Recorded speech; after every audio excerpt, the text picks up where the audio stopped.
इसलिए हमारे जीवन में जो भी दोष दुर्गुण हैं वो हमारे अपने जन्मांतरीय संस्कारों के कारण हैं, अपनी मलिनता के कारण हैं। जो कुछ अणु मात्र भी कोई अच्छाई दिख रही है, यह केवल और केवल समर्थ सद्गुरुदेव श्री भक्तमाली जी की चरण सन्निधि की महिमा है और कुछ भी नहीं है। केवल और केवल महदाश्रय हमको लाभ हुआ है। इसलिए हम बहुत विश्वास पूर्वक कह सकते हैं कि भगवान की इससे बड़ी और कोई दूसरी कृपा नहीं, गुरुदेव का आश्रय प्राप्त हो।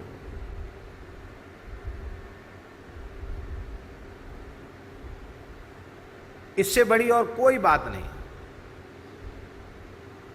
महाराज जी ने हमसे कहा कि पंडित जी तुम काशी चले जाओ पढ़ने के लिए, सतुआ बाबा का स्थान है, वहाँ एक श्री ओंकार दास जी उस समय वहाँ व्यवस्था संभालते थे और यहाँ से महाराज जी के पास से गई थे, वहाँ बहुत पुरानी बात है।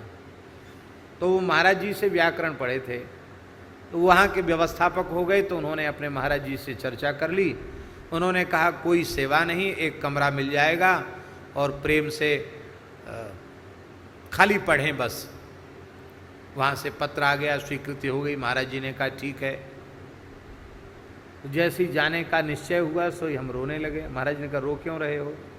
हमने कहा महाराज जी काशी में पढ़ तो जाएंगे कुछ जरूर, लेकिन आपकी सन्निधि वहाँ नहीं मिलेगी,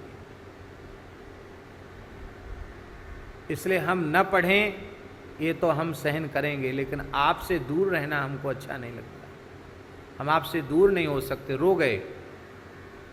महाराज जी हंसने लगे, बोले जो है सो की बाबरे, ऐसे रो रहे हो तुम, ये ठीक नहीं है। अरे भाई यहाँ रहोगे तो खाली नाम के पंडित रह जाओगे, काशी का ठप्पा लग जाएगा तो वस्तुतः पंडित हो जाओगे। तो पंडित बनना हो तो काशी चले जाओ, और पंडित नहीं बनना हो तो यहीं रहे आओ।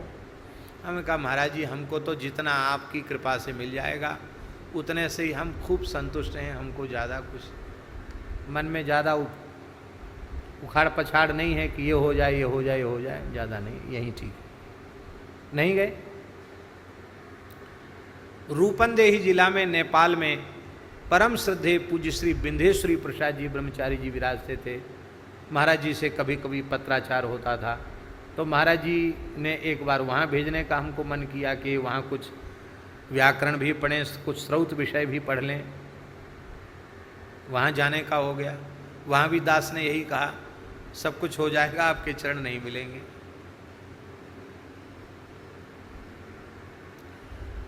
अब जो बात हम कहना चाहते वो हम कह रहे हैं।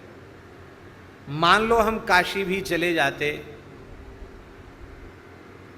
और वहाँ नेपाल भी चले जाते और नहीं पढ़ पाए, अच्छी तरह से पढ़ भी लेते, तो शायद संतों के चरणों में फिर नहीं रहते।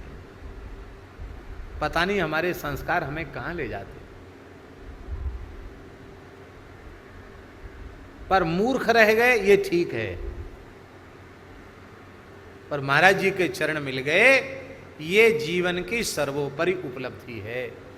कोई कहे कि तुम्हें अपने जीवन में क्या मिला, तो हमें अपने जीवन में श्री गुरुदेव भगवान के चरण मिले, हमें कुछ नहीं चाहिए।